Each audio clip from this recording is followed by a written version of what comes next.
Hey, welcome, my fellow muties, humans, and extraterrestrials. Welcome to my comic book archive review series.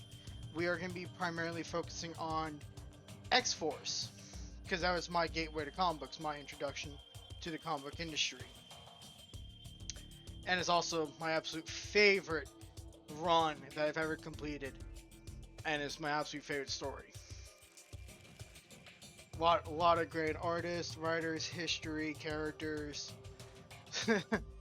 Extremely semi-controversial storylines, which will all break down into the goodies later on. But we're gonna start, yeah, you guessed it, New Mutants, issue 98. The first appearance of Deadpool, Gideon, and Domino. First time we ever seen these characters in comic book history. This is 1991.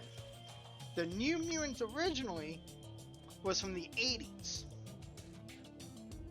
Right here, Claremont, McLeod as Buscema, Franz, and Jay Buscema, because they're a married couple, but I can't remember their first names. And they're the ones who wrote the New Mutants. Quick little backstory: the X-Men turned into X-Factor at this time. They're still fighting for Xavier's dream, and Magneto still being Magneto. For the professor to adopt these kids and try and give them an education in a very radical world that don't like mutants in general, you have the New Mutants, which society alone put a lot of stress and anxiety on this group of people. But we're going to break more into that later on once we start that series. Because I'm going to eventually focus on everything I review is something I physically own. There's not going to be any special editing and stuff. This is really how my setup's going to be. This is how I learned how to read comic books, and this is how I'm going to teach people also, and show them the content within the beautiful literature of comics. So let's get into it. We have Cable, Boom Boom, Cannonball, and DaCosta, Sunspot, all in here, along with the first appearances of Gideon, Deadpool, and Domino. In the beginning, we have Gideon, who is fighting against robots, by the way. Gotta love ancient, archaic ads from the 90s. That's an ancient time frame. And you can tell this is Rob Liefeld because he loved doing his artwork on his side, because you can show more art. This is a new thing back then. Art is more poppy, much more flair, zest. It also helps that Rob Liefeld is one of the co-founders for Image. Anyways, we have Gideon fighting it out, training as intensely as he can, while his computer system is arguing with him that he's doing a little too much. Well, beginning the end. And the computer wants to shut it down or make it on hard mode instead of extreme, and Gideon's like, no, not happening, Chief. And then he was interrupted by his companion, who is going to tell him that he has meetings with the Taylor Industry,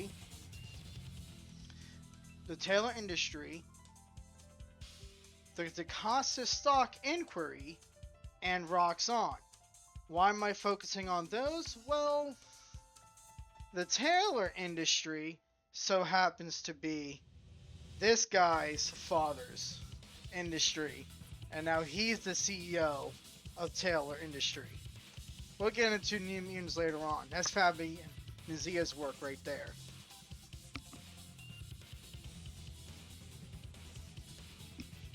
Awesome basketball ads. When he used to buy baseball cards and basketball cards. There's also NFL cards too. While Gideon is training and getting prepped up for his meetings and stuff, we turn here and we have Cable and Cannonball training. gathering more information, doing whatnot, you know, honing up their skills. Because Cable is preparing for a war.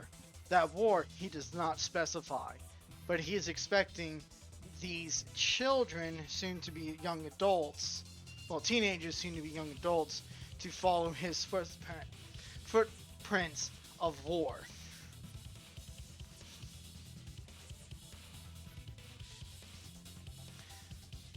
Oh yeah, gotta love this. Silver Surfer, the video game, on the Arcadia. 12 levels. Cannonball Cable are talking about everything that's occurring between the New Mutants and Xavier and Cannonball on what their future is going to be and what he needs to do. And then we go here. DaCosta's father. Okay? This is a vital turning point. This is Sunspot's father. And this woman who mysteriously appears and then disappears, leaving a drink of poison in his alcohol. So the alcohol he takes is poison and it kills him. So this is the death of Sunspot, his father. So, what happens when your father dies, right? Someone's got to take care of the family business. But remember, Gideon had plans on meeting him. And since it's a stock inquiry company, it's all about sharings. Also, which we'll get more into that later on, what occurs there. But we don't know who killed Sunspot's father. We just know he's dead at this point. Now we got Boom Boom and Richter. So Boom Boom, Richter are arguing about Richter wants to pursue a better future for the mutants, and he really wants to join Magneto's group because he does not accept Professor Xavier's peaceful ways because they are not currently working. Also, Bart Simpson in the background. Simpson fans. So those two are arguing about what to do, and some other stuff is occurring because we have Boom Boom here,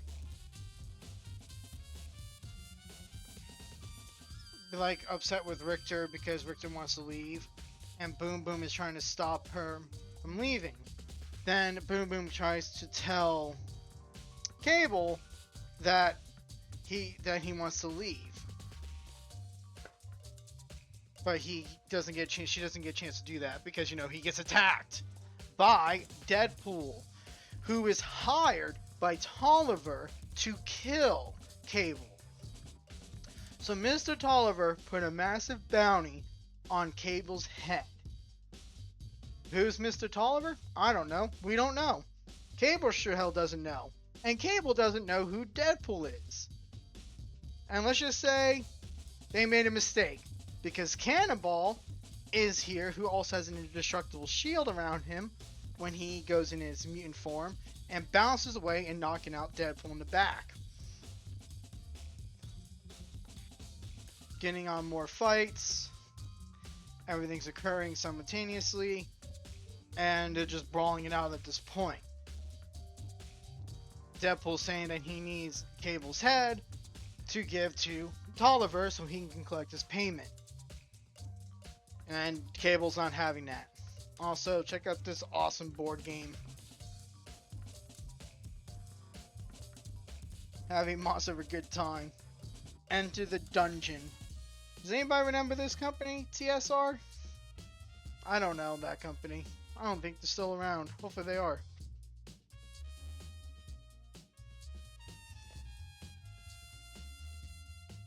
So they're all storming out. Now Deadpool is in a heap of trouble because now Sunspot and Richter's out there. Now they're gonna get and fight him.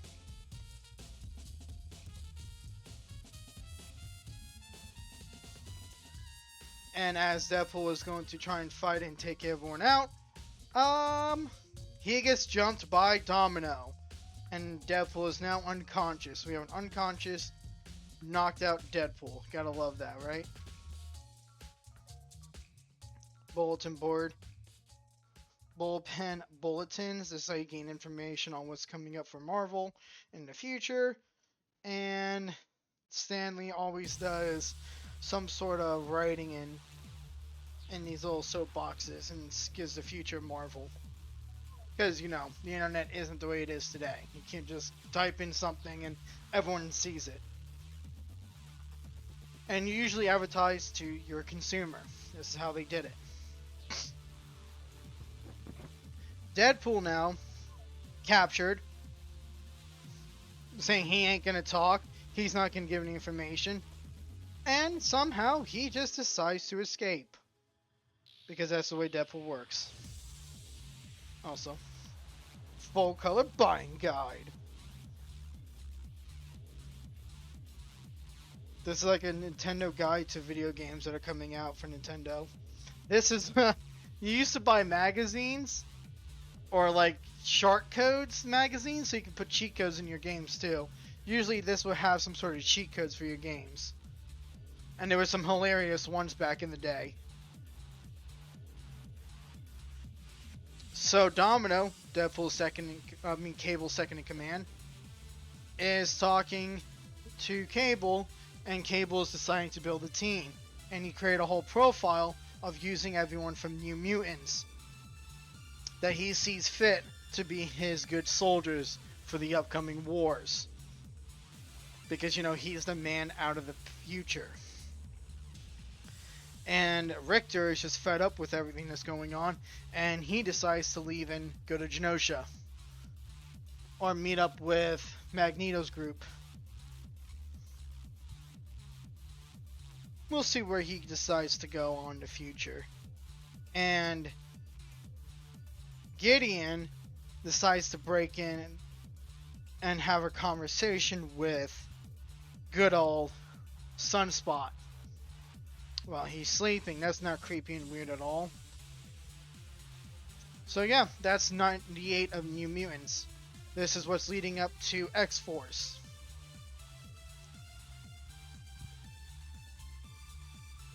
What does Sunspot decide to do? In the cover art, it shows that he's leaving the New Mutants. And can the end be far behind? Hinting at the end of New Mutants. So we have Warpath, Cable, Domino, Cannonball, and Boom Boom behind Sunspot, who is Cannonball's canonically best friend.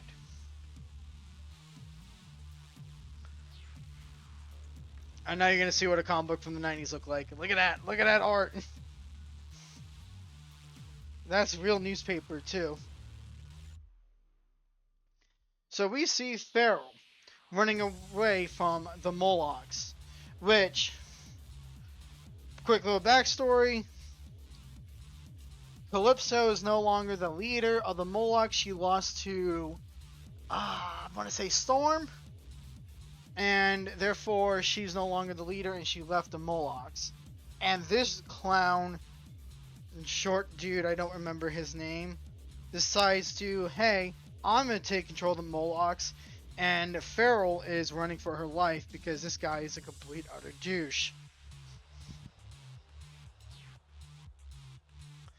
Feral being a feline mutant, meaning that she has the appearance of a cat because her X genes are literally cat DNA. So Feral, being part feline, has all the reflexes and strengths of a cat times 10 because of being human. And her agility skills are off the charts. So she's running for her life and the sewers. Gargoyles. Look at that beautiful gray Game Boy. This is a Capcom game on a Nintendo device.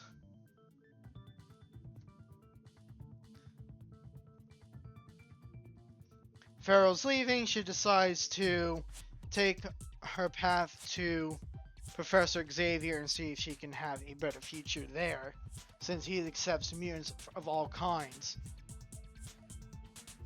Since, another quick backstory about Molochs. Molochs are more of your weird, ugly appearance mutants that society really shuns and don't like. So these mutants decide to live in the sewers, because that's where they're safe. It's kind of sad, actually. And this is why Magneto is the way he is, because he does not tolerate this kind of crap. Anywho, we're gonna continue on. Cable and Warpath are having dinner. Cable wants to indoctrinate Warpath into his army of soldiers and follow a new path and create a better future. Whatever that means. Because again, we don't know anything about Cable. He's the mystery man. Gideon tells, so as they're conversating, Warpath is like, I'm semi-interested, but I really just don't care right now. And he wants to basically leave on good terms, because he left the New Mutants. He's no longer part of the New Mutants. So Cable did whatever he could. He let Warpath go. He's not going to convince him otherwise. He's just going to let him make his choice. He moves on, and now we're back to Gideon and good old beautiful Sunspot. Gideon is telling Sunspot that his father is dead, and telling him that he's going to have to accept responsibilities and become the CEO of the Costa Stock Inquiry.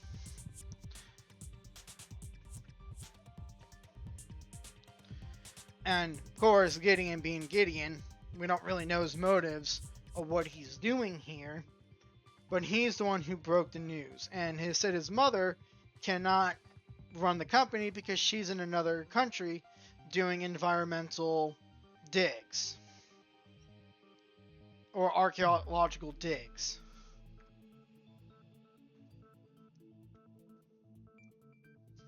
So yeah, back to Silver Surfer high score contest. Win a customized Silver Surfer jet ski if you get the high score. That's a radical prize, first off, okay? Gotta love that. So, now we're back with Cable, Cannonball, Domino, Boom Boom.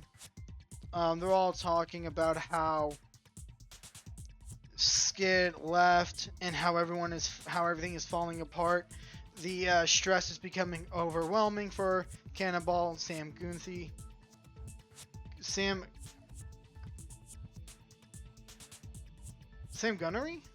Guthrie?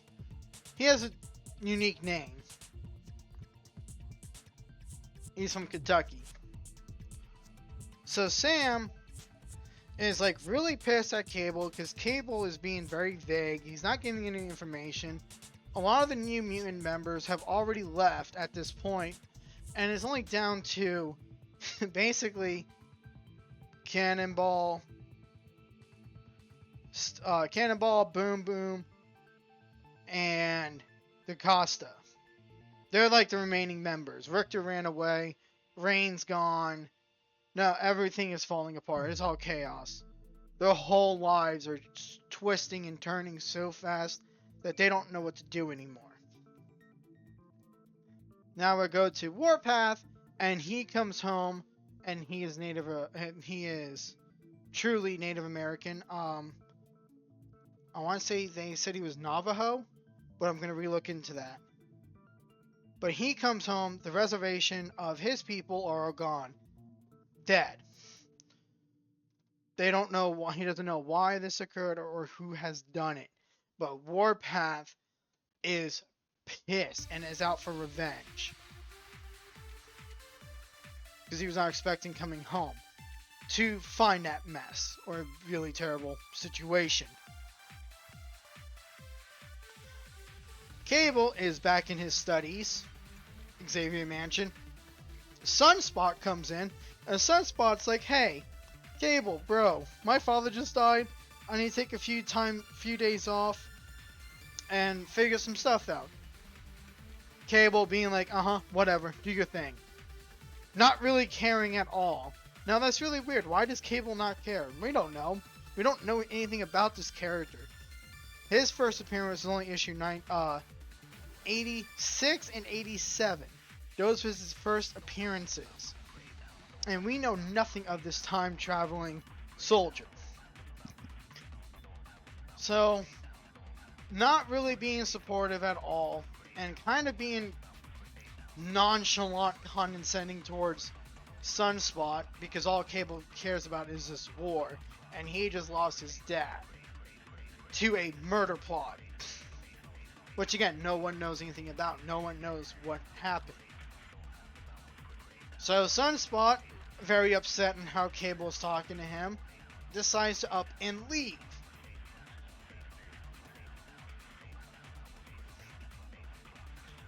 And after that occurs, good old Cannonball finds out, and he is not happy with Cable.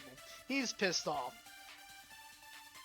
Now we got in training. We have Boom Boom and Domino training and exercising and having communicating skills that Domino wants to have Boom Boom in the upcoming future with Cable. So, to join his forces. Oh hey, look at this game. Conquering this game will take you centuries. Not sure what that Japanese game looks like. Or supposed to be. Hey, it's Double Dragon 3. Anyways, they're pretty much cool with it, and they decide to... Boom Boom decides to join. Cable and Sam are going at this point. He doesn't care that Sunspot wants to leave. He really doesn't. Sam is pissed off that he doesn't know what's going on. Cable is wanting these kids to be prepared for war on the upcoming future. And they have a heated argument. Cable basically says, look, I have lost thousands of men. I'm used to it. Death doesn't faze me anymore. So that's the first thing we know about Cable. He lost a lot of men in this war that happened in the future. So, we're continuing on. Sam Guthrie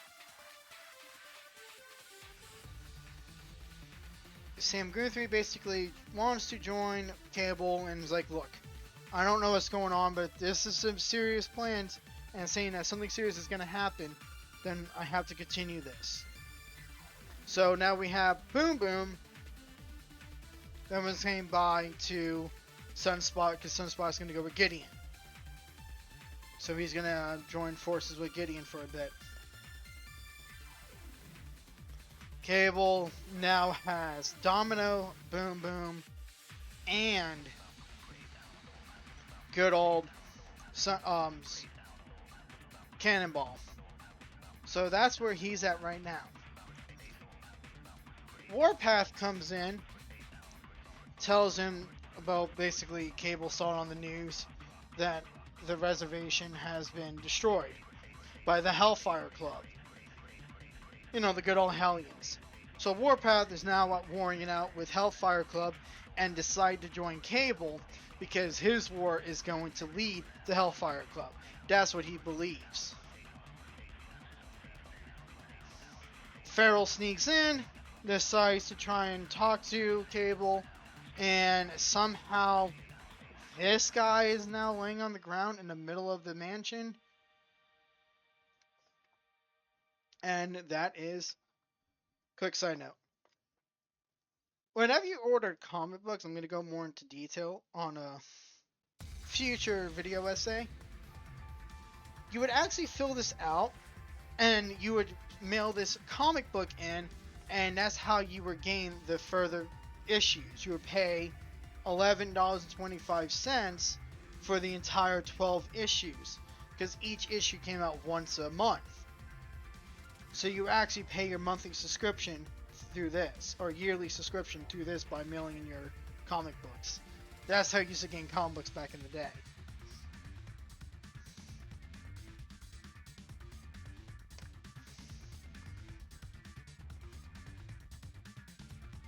Now, we're going to continue on. New Mutants issue 100, the final issue of New Mutants. This is a double-sized comic. What that means is instead of being a usual 36 page, it comes out to be like 48 or 64 pages. Usually you get like 30 pages or 20 pages of comics, and the rest are just advertisements. I want to say this one is 48. Yep, 48. The final issue. Issue 100. Mine's a deluxe version because it has the silver lining. If you can see the silver gloss in the 100. We're here. Legos, by the way. We have Lego advertisements. Does anybody remember M-Tron Collection? I don't remember M-Tron. I was never in this space voyage in the galaxy toys when it came to Legos. I was too young at that time. I don't think I was born in 91 yet. What year is it again? I don't remember. Anywho, we have an infiltration red alert that someone has broken into the base. Cable, Warpath, Domino all rush in, and we see this guy with two swords. A literally sword with two blades. 90s edge, you gotta love it. So this beautiful hunk of glory violence is decides to fight it out and destroy all these robots. Warpath and Cable, Domino coming up with a plan on how to ambush him, and he is just fighting, dodging everyone's attacks. Then he gets speared from the back. Boom! Smacking him into the wall, basically, trying to get him to stop attacking. Cable tries to intervene, and he decides to kick Cable in the face, flipping around and throwing Warpath. So this guy is an absolute powerhouse of violence. Domino, with her manipulative luck skills, tries to take him down. She does physically get him down to the ground, but let's see how long that can hold out. Also, you want some awesome novels? 5 for $1 with a membership, and you can choose any of these titles. We have Star Trek, Nightfall, The Book of Lost Tales, Mars. Some good titles in there. He decides to say that's going to be enough of them on the ground, get up, and just start throwing hands with Domino. Domino basically saying that he has really good skill, and he was like, yeah, that's nothing. Not from where I'm from. And just wants to go for the kills. Cannonball comes out of nowhere and trying to hit him with his blast. And that doesn't work. Instead, he gets ricocheted based on his weapon, ricocheting it and taking out Cannonball in his invulnerable state. Now that's pretty good. Cable is like, yeah, I'm not having this anymore. Enough is enough, and decides to fight it out. Score. Best in baseball. So, Cable and this mysterious figure are gonna go stand in hand, and they're just gonna fight each other. Cable, yeah, it's like, okay, decides to disarm him and take his weapon and punch this mysterious figure in the face with his own weapon. So now we got Cable with his weird two-blade sword. And Farrell is just like up in the aqueducts and just like not aqueducts, ventilation system and just looking and watching through the vents. And she's like, "Yeah, I'm not having any of this." So these mysterious figures from, I want to say those are Mojo guys. No, okay, those are Molochs. These guys decide to intervene, and Molochs were following Farrell. So now it's like an absolute battle in the base. They all want to hunt down. So we got Mojo's group that wants to go after this mysterious figure, which we find out his name is Shatterstar. Which we'll get more into him later on. He has an interesting backstory. We'll get to him later on. Mojo is like, where is my fine warrior that was making me a lot of money? So we need troops, and knows what those guys were in the prior page, are going to be sent to go after them. Molochs know where Farrell went. So, Shatterstar, unconscious, healing up, and basically tells him that he's from a war-torn area, or that he's basically bred to fight in coliseums as entertainment for Mojo.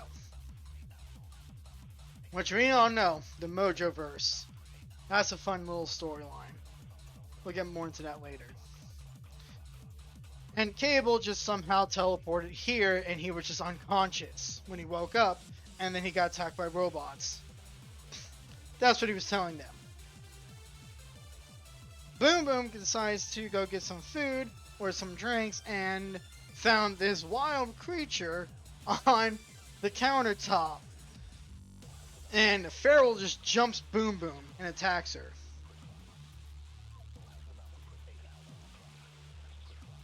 And everyone's like, no, that's not happening. And they just all take out Farrell. And all suddenly, they all get jumped by Mojo's guys. So now they're all fighting, warring it out. Kind of unconventional fighting because they have no training with each other. Except for, you know, Domino, Cable, Boom Boom, and Cannonball. They all do training regimens. These guys haven't. But they all know how to fight. So they all do unconventional ways, and they all do different things in fights.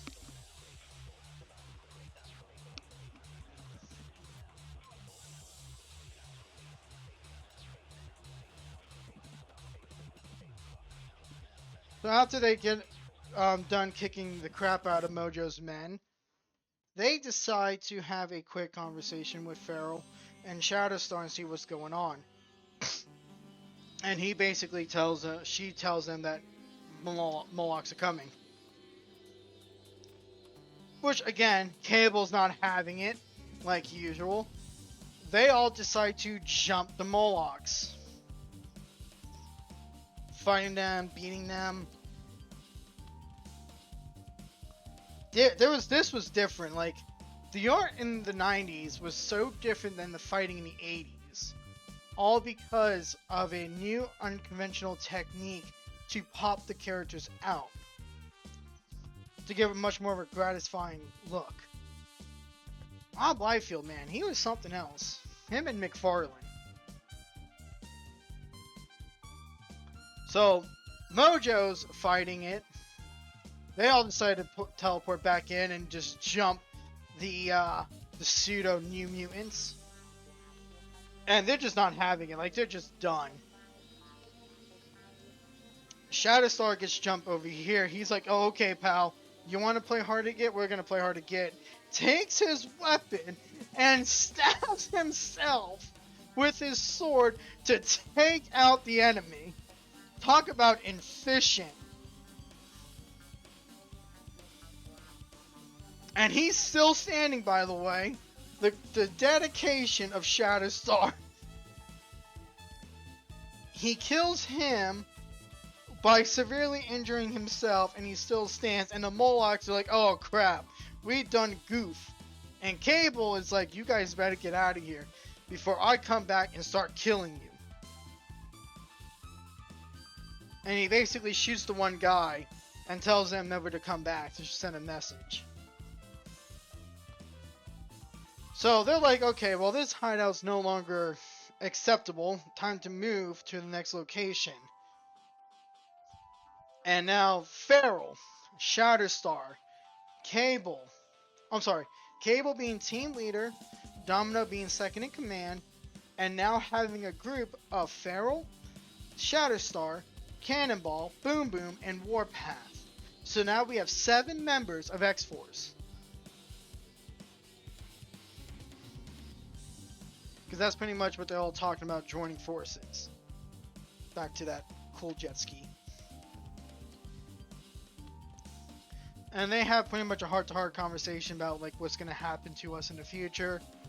And that they're very like uncertain about the path they're taking. But it is very serious. And they decide to leave Xavier's school for gifted youngsters. And now we get a little prologue into a character named Strife. Which they're known as the Mutant Liberation Front, the MLF. We don't know much about Strife. All we do know is he wears the same face as Cable. And that's how that ends. This is the ending of New Mutants. It's a very in-depth story. And it goes hard when it comes to the art, the style, and how everything unfolds from issue 87 to 100. Those are like a very special run out of the New Mutants.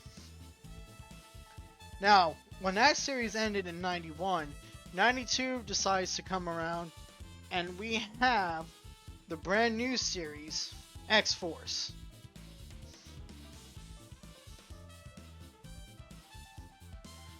Which, if I remember, yeah, here we go. Okay, it's not a centerfold. That's what that looks like. You have Shatterstar, Warpath, Cannonball, Domino, Boom Boom, Feral, and Cable. And it's not Rob Liefeld without giving him massive shoulder pads and a big gun. That's definitely a Rob Liefeld signature. I gotta remember where this is. Yeah, Antarctica.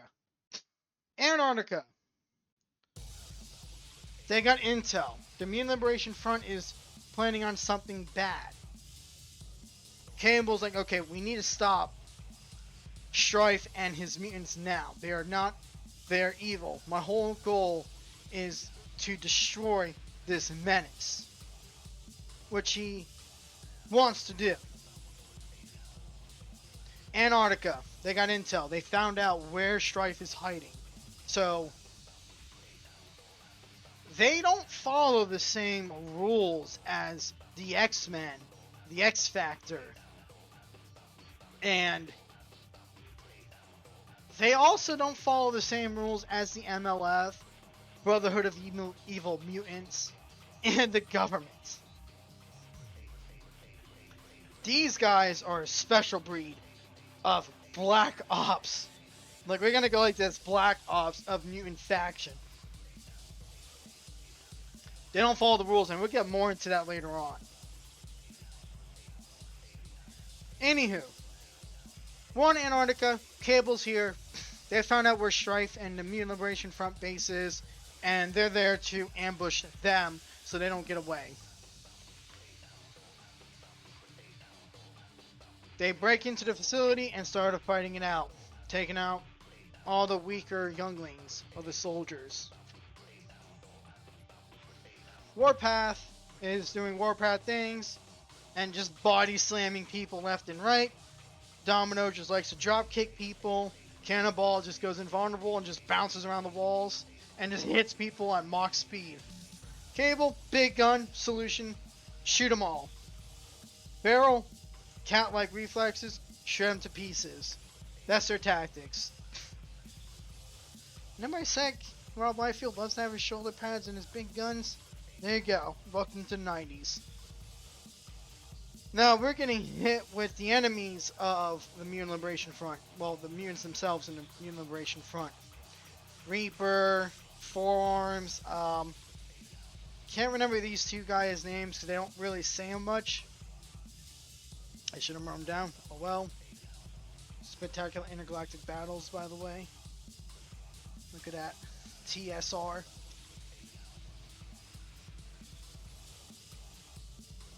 They all decided to fight it out. They no longer care. I was like, okay, you got a sharp weapon. I also have a sharp weapon. So Shatterstar 1v1's Reaper. And, oh boy, Reaper decides that he doesn't need a hand anymore. And loses it.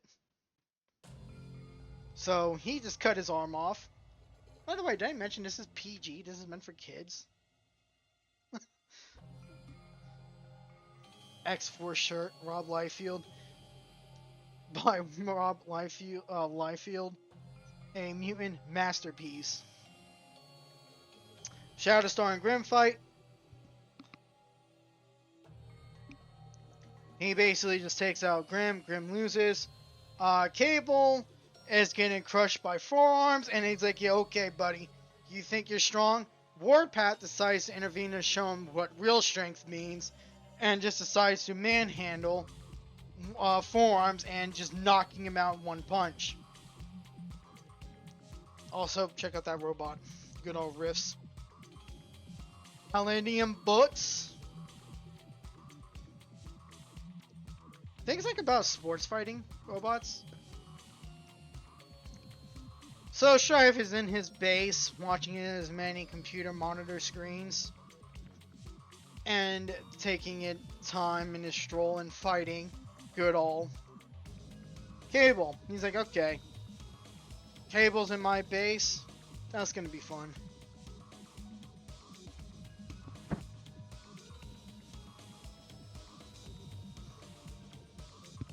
Pharaoh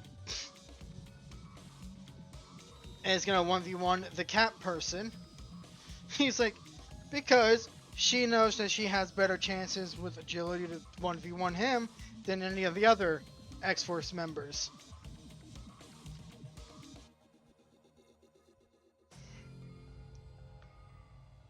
I just love that. That's really funny. I just love how she just like stick her hands in this guy's mouth because he was talking mad shit. And it's like, yeah, no, not happening, pal. And just clocks him.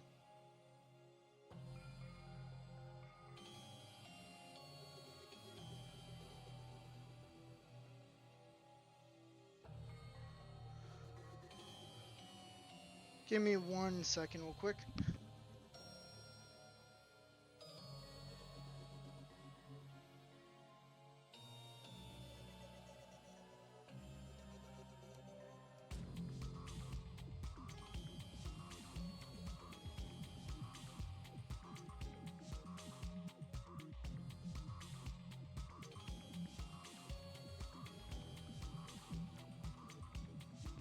So I went to go get a quick drink. Needed it. Anyways, we're going back. Farrell just beats the other cat person. And Strife is like, okay, Zero, just get everyone out and teleport everyone away. Because he launched a self-destruction sequence onto the base.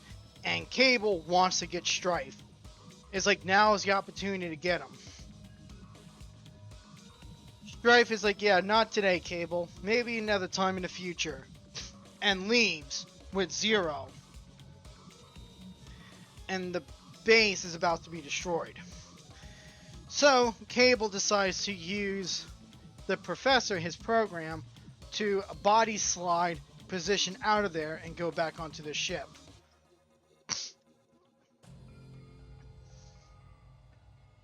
So, that mission completely failed. Cable wanted to nail Strife right there and then to stop it from occurring.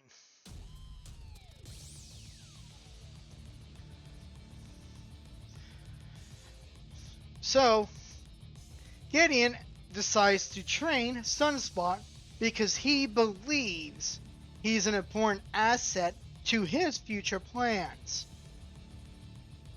which hasn't been revealed yet. So he decides to take him under his wing and do some martial art practicing and teaching him how to fight properly.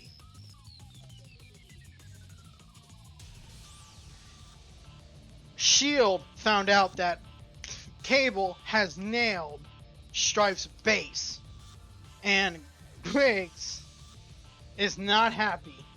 He's like, damn, I missed my opportunity to nail Cable and to nail Strife. So Shield decides to take control of the situation and basically, kind of expunge it so it no longer exists and so no one knows what happened. Tactic Shield behavior. Cable is working on the ship that they have and working on some new equipment and just basically have normal conversation with Cannonball. Nothing of true extraordinary or importance. All he wants to know is who Strife was, and Cable was being very vague on who Strife is, and he wanted to take care of Strife right there and then. So he's not really happy about that.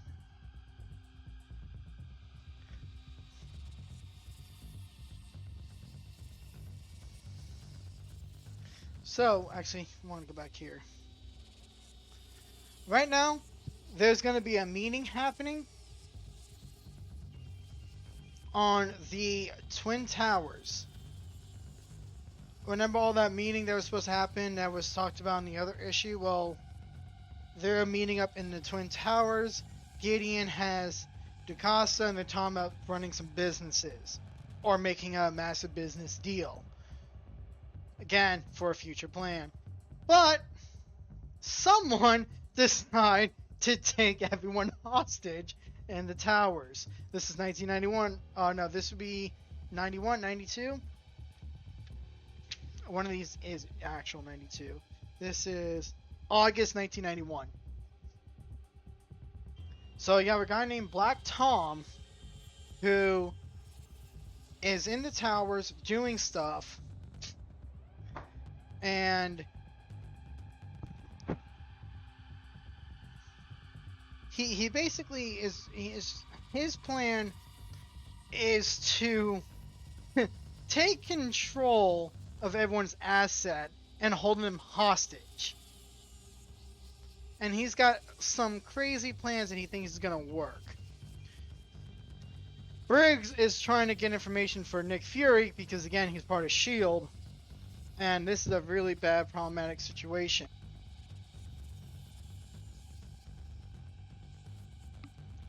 Okay, anyways, so Strife is gone. No one knows where he's at.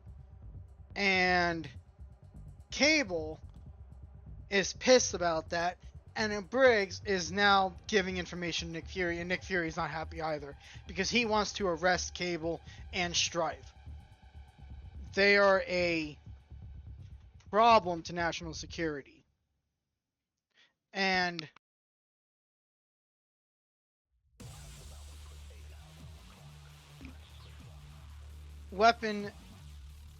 Briggs is like, okay, it's time to go to Weapon X and bring in Weapon X.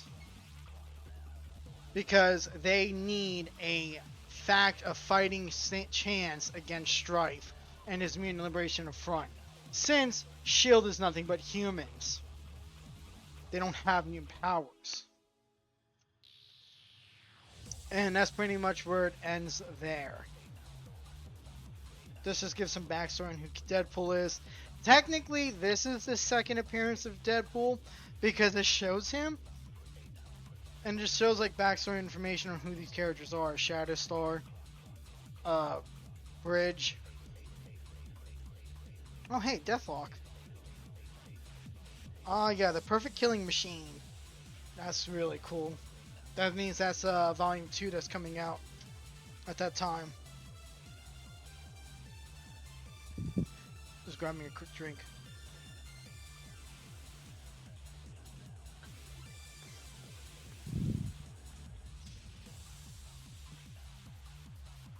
because these are a little bit longer formatted videos. But I think what I'm doing makes the most sense. Now, Deadpool has returned. This is the second appearance, the true second appearance, even though I would argue X-Force issue 1 just because of that one image. But that's beside the point. This is the official second appearance of Deadpool. And he's fighting against Kane, this is his first appearance. Oh, you're wondering, is that Juggernaut? I don't know, about to find out. So, Kane decides to infiltrate Strife. And it turned out that he kinda bit more than he thought he can chew. So as he goes in, Deadpool decides to make an entrance and hunt down Kane. Well, no, I'm sorry. He decides to hunt down Deadpool because Kane is hired now by S.H.I.E.L.D. And Deadpool is caught off guard massively. So these two decide to fight. Kane is just throwing hands, Deadpool has swords, guns, and Kane doesn't need any of that because he has robotic arms. Thanks to Department K and Weapon X. Deadpool is a master martial artist, so he drop kicks Kane, and Kane's like, "Oh, that's all you got? Feel bad for you," and just goes ham on Deadpool, kicking the crap out of him. Now, Kane isn't losing. He's like, "No, it's over for you, Deadpool." And he's just fighting Deadpool, throwing him around, body slamming him. Like, this just turned out to be a street brawl. This is like Damian Priest and Drew McIntyre fighting it out.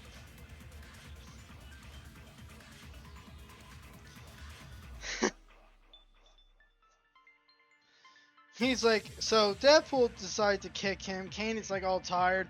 And he decides to launch his hand to choke out Deadpool. And Deadpool is just absolutely disgusted by that. He's like, that is just some foul crap. I am witnessing it. And he pretty much chokes out Deadpool with his launched hand. And it's over for Deadpool. Like, it's over for him. He's out for the count. Ridge joins in. He knew where Kane was. And they're just basically swapping intel, information, and Kane is still looking for Cable. Because Kane has beef with Cable. While Bridge has beef with both Cable and Strife.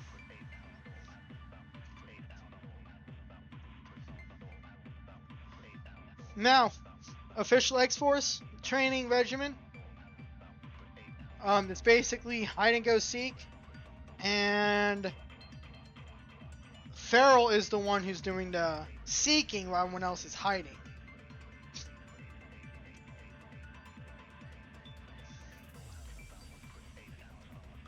Cable's like, okay, giving out a rundown on what the objective is, how to handle Feral, and they're just there to do this specific mission. Feral decides to go full tilt. And not holding back at all, may I remind you. So she basically ambushes Cannonball, rides him with his invulnerable ability, and knocking out Warpath using Cannonball. Clever. Also, Terminator. Huh, Cable. You wouldn't by any chance be a Terminator knockoff, would you? No, couldn't be. Advanced Dungeons and Dragons. Matsuka Lives. Some t-shirts. Feral is just like now dodging. Boom Boom interacts now and tries to ambush Feral, which fails. And Feral just, takes out Boom Boom. So Feral goes after Boom Boom, manipulates her exploding powers and knocking out Cable. Domino's like, okay, Feral's going a little too far, and Feral just almost guts Domino. But Shatterstar's like, okay, you want to fight? But you want to take this serious? I'll take it serious. So Shatterstar brings out the two swords. Wait, there it is again. It's got two blades on one hilt. 90's edge. So now they're duking it out, fighting, swapping blood for blood. And Cannonball tries to intervene. And, oh boy. She guts Cannonball. Like, full on guts him. And he has blood pouring out everywhere. He is now injured. Cable's like, okay, you gone too far, and just point blank shoots her to knock her out.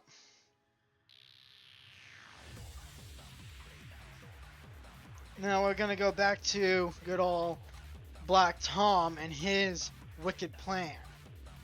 Whatever he's trying to do.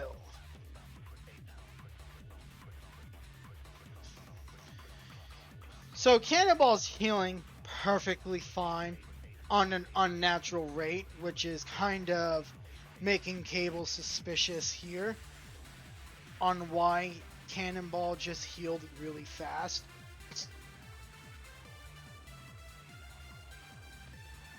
And Black Tom does the unthinkable. Reviving the Juggernaut. So Juggernaut kind of died in this storyline, and then he was resurrected in this issue, which now became a very serious protocol for everyone to intervene, because now something is happening on the Twin Towers. X-Force issue 3. Juggernaut, Shatterstar, Cannonball, Warpath, Cable, all fighting it out on the Juggernaut. And is that Spiderman in the back corner, swinging in? Among us walks the Juggernaut. The birth of Juggernaut is back. Siren, Black Tom's niece, because that's her uncle right there. She's like, you have gone too far, Black Tom. Holding people hostage, resurrecting Juggernaut? Way too far. So she decides to 1v1 Juggernaut. Now, Juggernaut is not a mutant. He gets his power from a stone tablet. So his powers are magic based.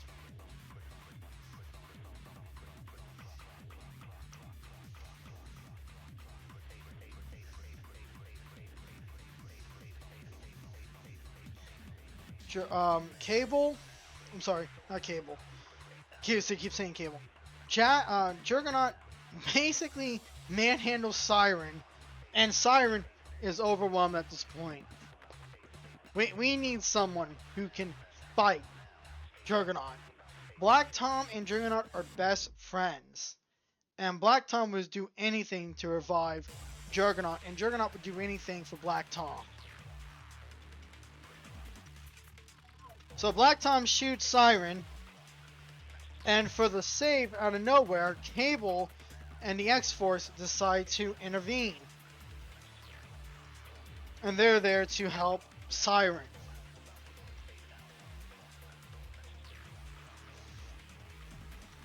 Sunspot, Gideon. Gideon is like really mad. It's like, you have no reason to be here, Black Tom. You're ruining everything for me. I will kill you kind of attitude. And Juggernaut's like, oh, you want to make threats get out there? Let me just squash you like the insect you are.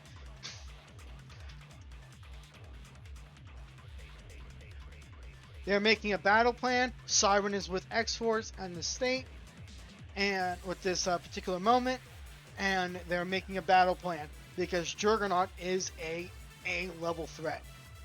He is not a joke. Like, you need the Avengers. You need someone who can physically take on the Juggernaut. So Warpath is like, okay, just drop me on, and I'll wrestle with the Juggernaut for a bit. Warpath jumps out of the plane, launches himself, and basically punching Juggernaut off the edge of the tower. So now we have Warpath and Juggernaut falling off the edge. And Cable's like, hit him hard, X-Force. So now they're all falling out of the sky into combat. And only one of them can actually fly, and that would be Cannonball. So Warpath is beating the crap out of Juggernaut. They're all trying to intervene so they can all jump the tower. Because they need Juggernaut off. So they're going to fight Black Tom, and we're going to see what happens with Gideon. So Cable is like, alright, hit him hard. You know your plan. Go after Black Tom. If you call 1-900-288-X-Men and battle the X-Men deadliest enemies, you get to win a reward of a poster. And free comics. Black Tom fights Gideon, knocking out Gideon in one hit. Sunspot's like, no, I'm not having this crap. He powers up, and then he goes against Black Tom, punching Black Tom in the face, and Black Tom is straight up Irish. He will take a hit, and he will dish it out. And he starts dishing out the most brutal punches on Sunspot's life. Cable comes in and starts shooting like usual, and his awesome, like, year 5000 futuristic armor. Shoots Black Tom. Warpath and Juggernaut are fighting it. Shatterstar's backing up Cable. Spider-Man's like, oh, I hear the commotion. And he's like, really deep in thought. He's like, do I want to get involved? Do I really want to get involved? Warpath is fighting Juggernaut, and Spider-Man's like, poor Warpath, he has no idea what he's doing. He feels so bad, and he's like, I don't want to intervene. And then all suddenly, one of the towers exploded. By the way, didn't I mention this is going to get controversial really fast? Welcome to the controversy. One of the towers just exploded. Black Tom planted a bomb and blew it up. That's not good. Spider-Man is like, okay, now I have to intervene.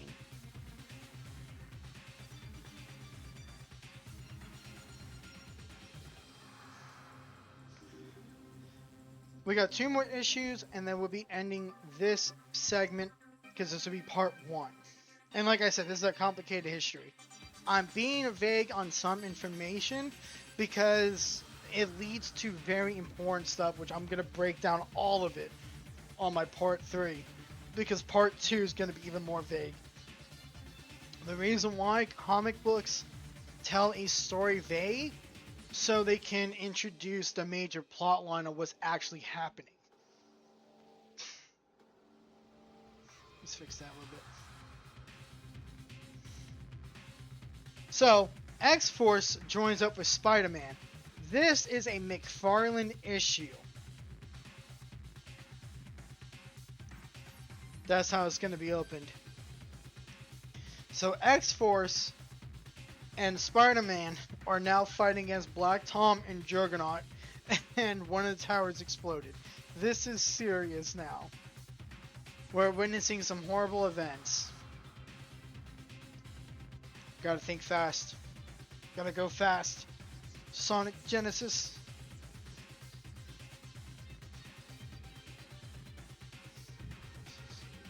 Spider-Man getting hit by debris. He is web slinging, as fast as he can out of the debris and trying to figure out what happened. Juggernaut is not happy. He is angry. Look at that face of pure embodiment of rage. And we thought the Hulk is angry. Spider-Man's like, okay, I gotta go in now and hit hard. Because if not, we're gonna be in really bad trouble. So, the first thing is, Warpath gets back up. Juggernaut is up, drooling from the mouth because he's angry.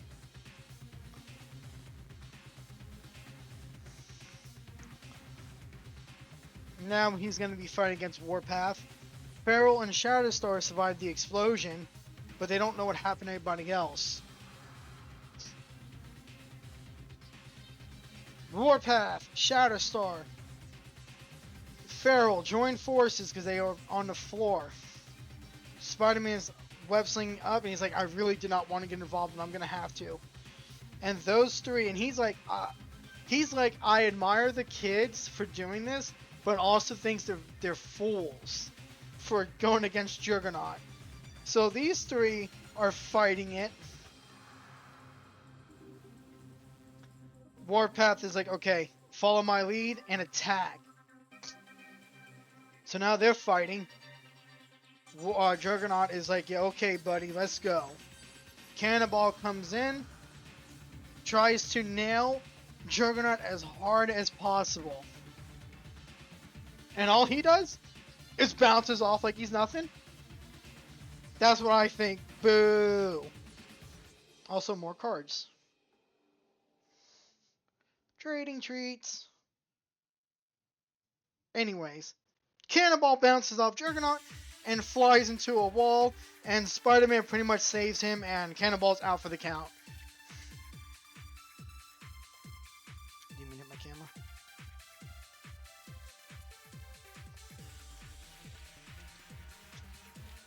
Oh my god. The one tower is completely gone. Top of it's gone. What did you do, Black Tom? Why? So we have smoke. 911 has been called. It's going crazy. It's going ham. Cannonball is like, okay, we gotta figure out something fast. You know, Cable is like, we gotta do something fast and something now. They're all fighting Juggernaut. Spider-Man is like, okay, can we just talk this out, not get into violence?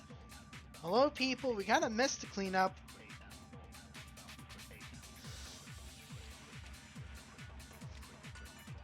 Gideon is like pissed because he is now losing this game he is part of because things are not looking in his favor. Siren is out to take out her uncle once and for all because this is Banshee's daughter. Banshee and Black Tom are brothers, and this is just cutting the family ties deeper. Cannonball and Gideon do not see eye to eye, but whatever he is planning, he's gonna take him out. They're like, right now, Domino intervenes because those two wanted to get out. Domino intervenes, like, look, right now is not the time. We got people that are dying, that are possibly missing, whatnot. We need to figure out our plan, and we need to stop Black Tom and Juggernaut. Juggernaut's like laughing. He's like, yeah, you think you got anything on me, Spider-Man? So Spider-Man just casually shoots him in the face with some webs and just drops him.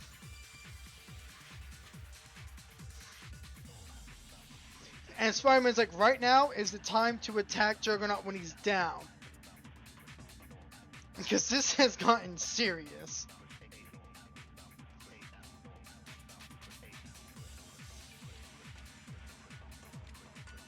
They're all fighting it out.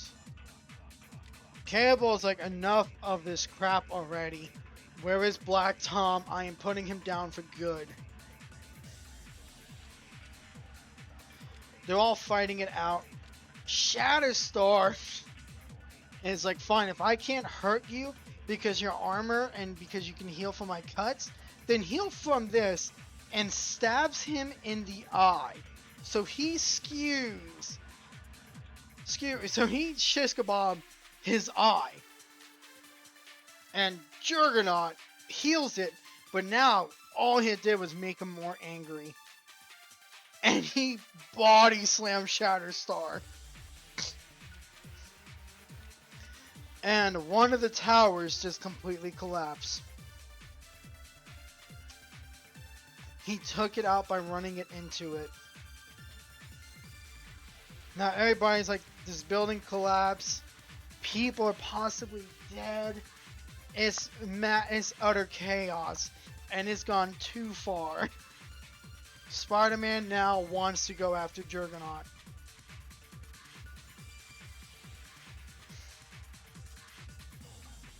We're kind of speeding the advertisements because they're just the same ones. We'll eventually get different ones and then I'll show those.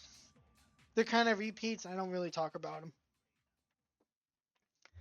And that was with McFarlane, by the way. This was McFarlane art Spider-Man.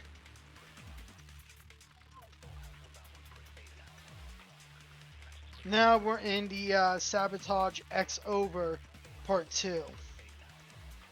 And it is going hard on the storyline. Spider-Man, Shatterstar, Warpath, and Pharaoh communicating with each other to come up with a plan to stop Juggernaut.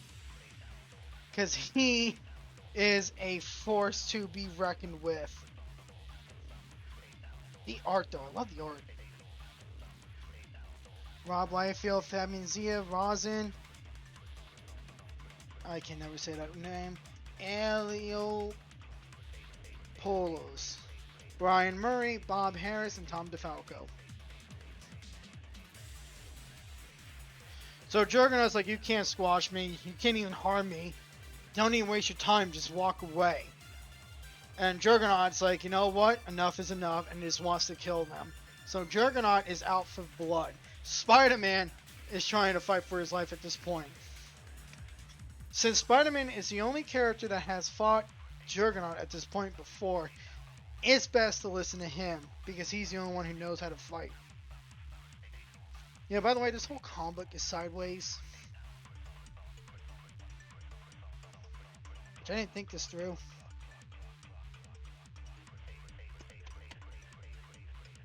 There we go, problem solved.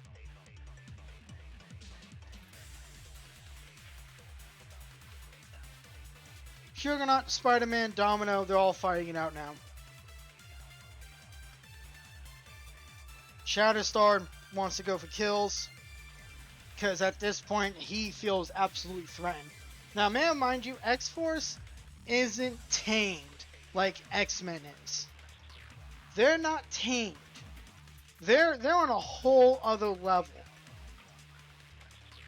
They do things that is deemed illegal.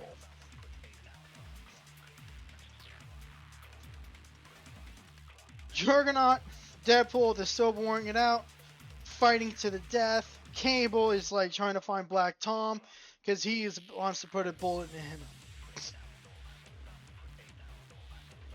Because Cable is just like, I'm done with this.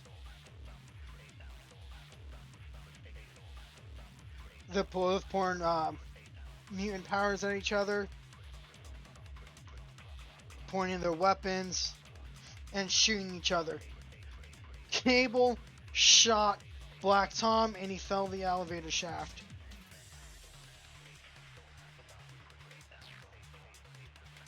And he falls. Basically falling to his death because Cable made sure that he killed Black Tom. In theory. Juggernaut, Siren fighting it out. Warpath. Briggs got a call saying that there's some action going on at the towers. Spider-Man's involved. Warpath gets knocked around. Siren has the helmet of Juggernaut. Shatterstar is going to go for the kill. Or trying to go for his neck at least. Juggernaut's like, okay, mano on mano, let's go. And they are just fighting it out, battle of attrition. Cable comes in, intervenes, jumps in front of Shatterstar, and then takes control of the fight. And just blasting Juggernaut.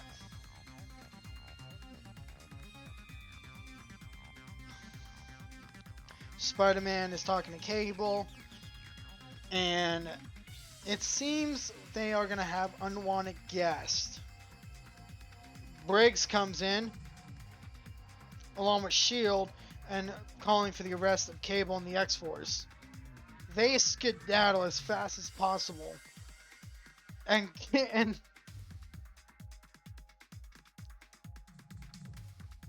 Cannonball, I feel bad for him. He is still asking, what do you know? What aren't you telling us? And he's like, I'm not telling you anything. Just some awesome work. This is some X-Force art by Mike Mignola. Let me bring this back up, because that wasn't helpful. That issue. Those last two issues are fun. Mike Mignola.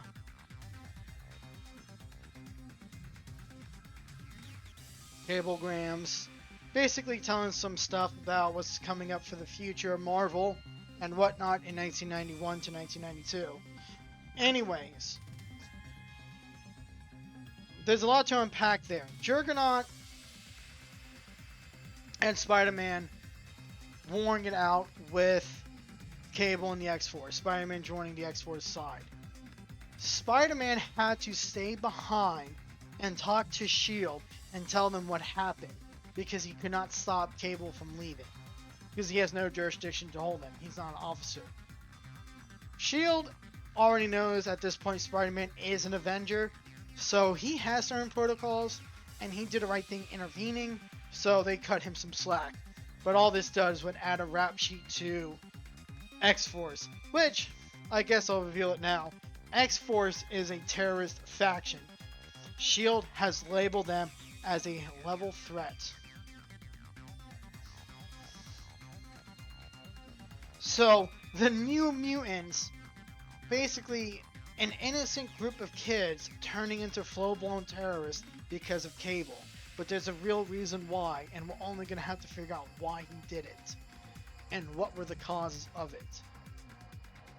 Anyways, that is part 1 of my video, and I know it was a little bit longer than I expected, but that's kind of how I expected this to go. And we'll get into part 2 later on. And this is my absolute favorite storyline. Like, when I first read this, I was like, this is crazy that Juggernaut, that Black Tom and Juggernaut planted a bomb in the towers and blowing it up, and Juggernaut being resurrected. That's a big deal, because this character was labeled as dead. Since he's no longer dead, and he comes back later on, it's only going to show us more what's going to happen. Anywho, thank you for being here. Sorry that this was like a longer video than intended, and you all have a wonderful day.